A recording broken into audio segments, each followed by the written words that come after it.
Big time interview feels right here on The Underground. It is Ned, joined by Jonathan Vigil of The Ghost Inside. Jonathan, how are you, man? I'm doing good, Ned. How are you doing, dude? I'm so excited, man, to be chatting to you. The Ghost Inside, one of my all-time favorite bands. And I've got to say, to kick things off, you guys have really upped. You've set a level for meet and greets, VIPs with your pizza parties, man. What's the go there? Are you going to bring one to Australia? Let's go. I don't know. We're out there supporting Parkway, so I don't know if we have the availability and the access to be able to do something like that. But next time when we come and do a proper headline tour, definitely we're going to be doing something like that. But instead of a pizza party, it might have to be like a cheeky Nando's or something, because we're all big fans of Nando's and we don't really have them in America. There's like 3 in the country. So wow. Would love to do a little Nando sesh out there. Yeah, so what's the go, Jonathan? Like with the pizza parties, you just get like a bunch of VIPs and you just all sit around and eat pizza and chat, or I reckon that's a bar level raiser when it comes to VIP. To be honest, man, we had never done that before. Our very first VIP experience was last tour we did. We did a co-headline tour with a band with Under Oath.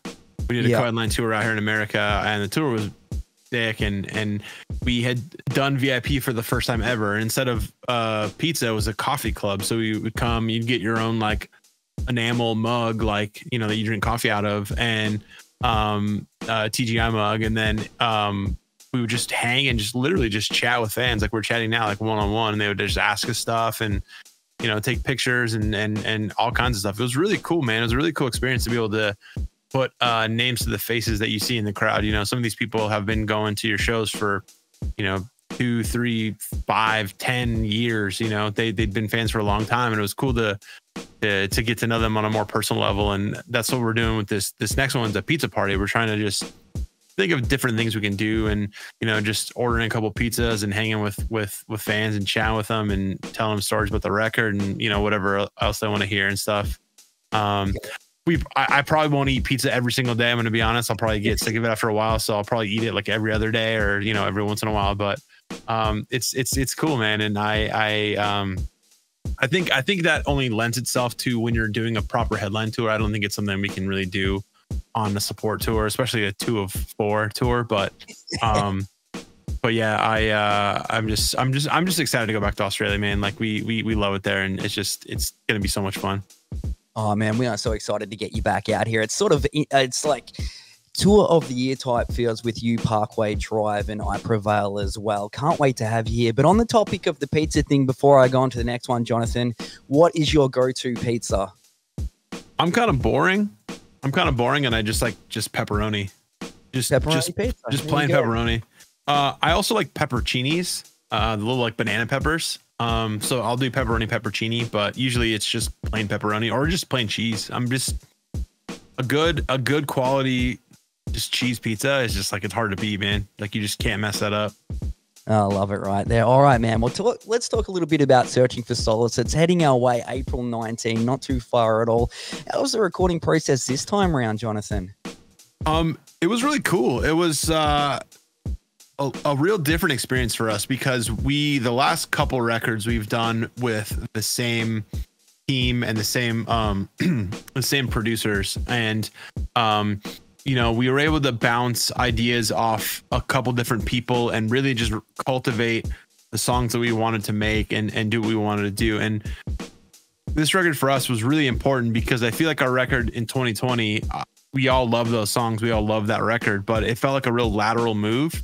Whereas like it just felt like an updated version of the record before, Dear Youth. It just sounds like an updated version of that. And I think that was important for us, because it was our first record, our first music back since the accident back in 2015. Yeah. So it was the first time we were putting out music again and doing something like that. And for us, that was just important in its own. And this one feels like a step up, where we were really able to elevate things and really push ourselves to do the best songs and the best quality and the best performances possible. Because, you know, we remember a time when we almost lost this. We almost didn't get a chance to ever do this again. So it would, if we didn't give it everything we had, then it would just be a waste, you know. Like we wanted to really push ourselves and do the best stuff possible. And with this record, it really worked out for us, because this record is, you know, deals with the mental gymnastics and the maze of the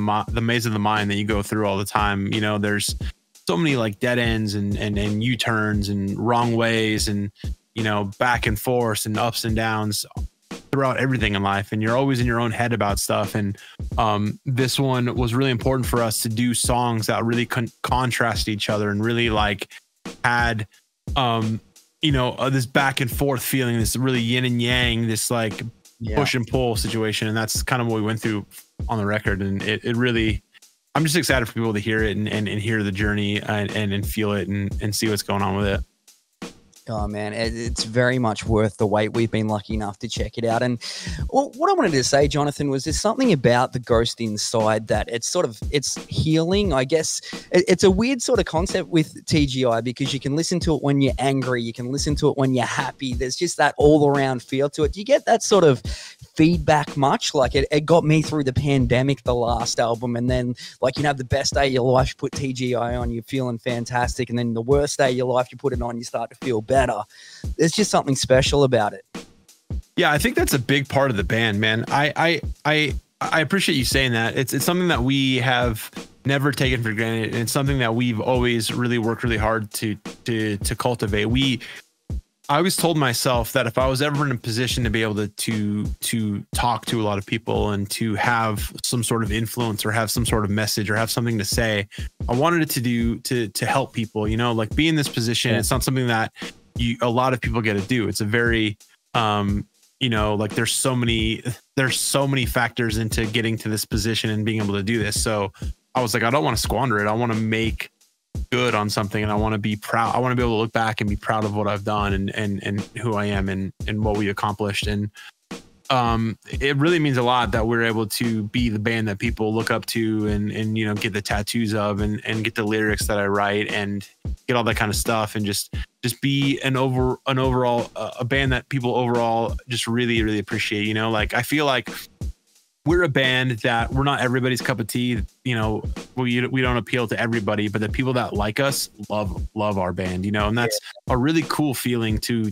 know that, like, if you are a fan of the band, you are all in, you know. And it's like, it's cool that not a lot of bands have that, you know. I mean, there's diehard fans with every single band. I'm not saying that, but if it feels like our fans are really invested in what we are and who we are, so much so that we had to make an entire record cover of all the tattoos that we've had over the past couple of years, you know. So it's really cool to know that people look up to us in that light, and to know that, like, the stuff that I get out on paper that is therapy for me to get out of my body onto this, that people also appreciate that in the same light, you know. So it's an honor, really. Yeah, no, I love hearing that right there, Jonathan. And you were mentioning before, when you get out here, you got to get some Nando's happening, sort of thing. Is there anything else that you have to do, like changing things up? Anything else you have to do when you get out to Australia? Okay, I'm not saying this just to butter you up. This is the honest to God truth. Like, Australia is our favorite place in the whole world, whether that is just for tourism or it's for shows. Like, both of them kick ass. Like, Australia is a beautiful country. Everyone there is so cool, so happy. The vibes are incredible. It's like, I grew up in a beach town in California. Like, every city feels like that. It feels awesome. And I think for me, a big part of Australia was the very first time we were able to come over there back in 2008. We did I Killed the Prom Queen's farewell tour back in the day. It was Prom Queen, Bring Me the Horizon, Red Shore, and The Ghost Inside. So we opened that tour, and I remember that tour being the first time that people actually cared about our band, sang along, and really were interested in what we were doing, you know, even more so than in America. You know, like, we were doing tours for like 50 people a night, and then we'd go to Australia and we'd play to hundreds and thousands of people, and it was just like, it was astonishing, dude. It was really cool to have that. And so I think Australia is always going to be a special place for us, and we have a lot of really cool memories. We have a lot of amazing friends that we've had over the years. And, you know, my best friend that I grew up with, who got me into this music scene, ended up marrying an Australian girl, and he's a family out there. And yeah, I don't get to see him too often. So I'm really excited that, you know, we have a couple of days off after the Brisbane show, and we're going to be playing in the outs. You know, he lives in the outskirts of Brisbane, so Melbourne, not Brisbane, sorry, in Melbourne. So I'm going to be chilling with him, you know, in Melbourne. It's going to be awesome.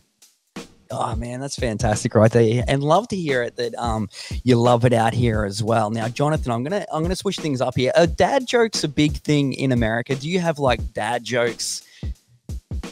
Yeah, of course, I got dad jokes. Absolutely. Yeah, nice. Well, I just wanted to hit you with one because obviously excited to be chatting with you. I was talking to my brother-in-law about it. He's never heard of TGI. I'm like, oh, Jonathan Vigil, the ghost inside. He goes, you have to say, start like a, you know, more melodic band and call it the Ghost Outside. And he thought it was the funniest thing ever. And it was just, I don't know, man. I'm like, I think that's worth mentioning. Yeah, we've actually gotten that a lot. Like you should be the ghost outside and do this, or you should be the ghost really? outside. Like, yeah, it's come up before in the past. And never is like an acoustic side project called the Ghost Outside, where it's like inside we're this heavy, aggressive, you know, band, and then outside of it we're just like a thingy, you know, kind of band. So that's funny. That's funny that he said that. There you go. I love that. I was gonna give something original to you there, and yep, not at all. No, we've been doing it for a while. It's hard to get original stuff now, you know, after so long. That makes sense. Hey, you're a Twitch streamer as well, yeah, Jonathan? I am, yeah, I do. I stream 4 days a week when I'm home. You know, I try to mix it up to where I have a couple earlier streams they're later streams for Europeans. They're like midday streams for me, later streams for Europeans, and then later night streams, which are early day streams for Australians. So yeah, it's been really cool. And I think Twitch for me was a big thing because, you know, we had toured for so long and we had so many friends and we had so much interaction and so much like chatting and just being in the know and being a part of the scene and just really feeling like a part of things. And then our accident happened and it sidelined us for so long and we didn't really have much. And I really missed that connection that I had with people and with bands and going across the world and the relationships we made.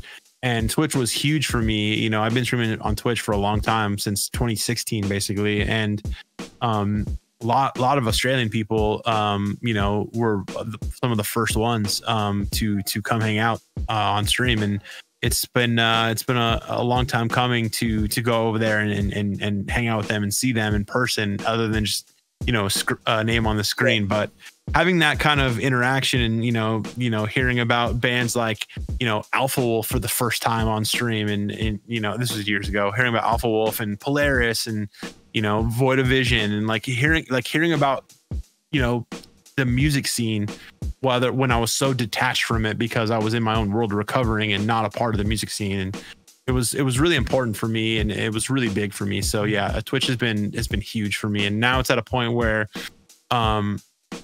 you know, it's the band is full time again. So it's kind of taken a little bit of a back seat, but it's still very near and dear to me. And I still chat with people in Discord and, you know, on stream when I do. And it's good times. Oh, I love that right there, man. And you know, just also on the topic of you, I'm reading that you're a big LA sports fan. What sort of, are you a Lakers man, or are you a Clippers man, or what's your go-to LA team?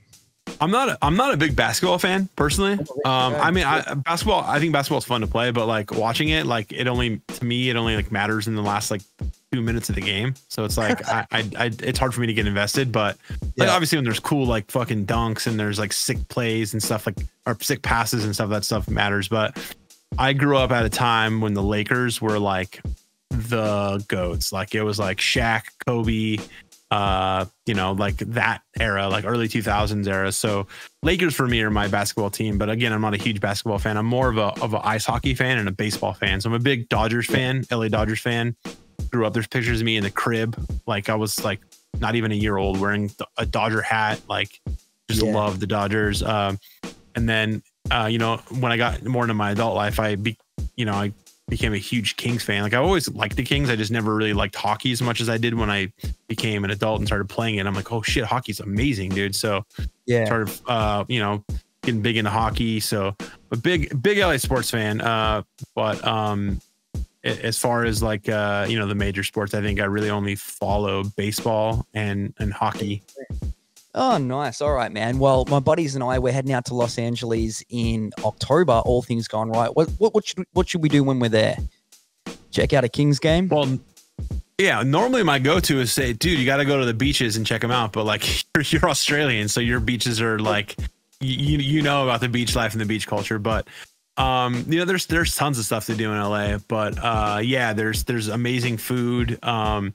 There's obviously going to a sports game is like top tier. Like they're so much fun, dude. So you know, baseball is just starting up again, so baseball is gonna be really fun. The hockey season's coming to an end, like here pretty soon. It's gonna be the playoffs here pretty soon, like in a couple of weeks. So you might, depending on when you come, you might miss out on a hockey game, but definitely go to a baseball game.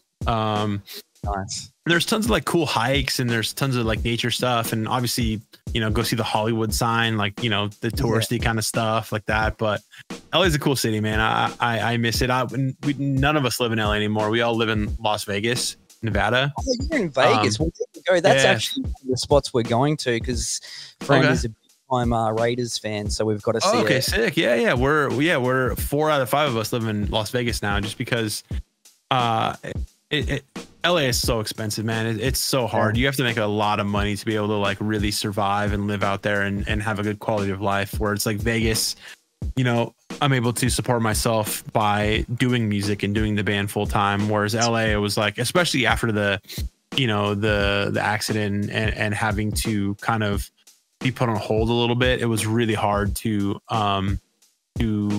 survive in LA. So it was like, I have to move. And, you know, we ended up we all live in Vegas now, and it kicks ass out here, man. I obviously miss LA, I miss home, I miss the beach and stuff, but it's awesome out here.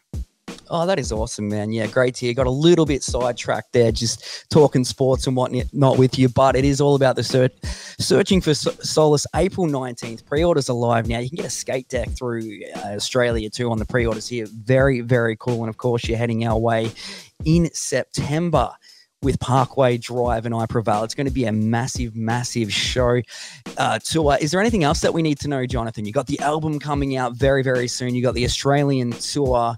American fans can hit up that pizza party. Any more new videos or anything like that in the works? Nothing in the works as far as that. We're just excited to release the record and play some new songs and you know, get back into the swing of things. You know, like I think for a while people didn't really know we were back full time because, you know, we had just played the couple shows and we weren't sure what we were going to be able to do. And you know, now we're full time. We're going back in and we're in it to win it, man. So if you get a chance, come check out a TGI show. I promise you won't leave disappointed. And do not miss the Parkway tour, man. It's like, that's the tour of the century, dude. What a fucking tour, man. We're so stoked to be a part of it. So hope to see you guys down under, and let's go. Yeah, it's going to be absolutely massive. Playing in September 20 in Brisbane, 21st Sydney, 22nd in Melbourne, 27th in Adelaide, and wrapping things up on the 29th in Perth. Tickets, I think there's only like the Adelaide show left. It's already sold out all across the board. It's crazy. That's how popular and big this one is. Tour of the century. You said it. Jonathan, thanks so much for taking time out to talk with me, man. It has been a whole bunch of fun and super psyched for Searching for Solace. Cheers, man. Thank you, man.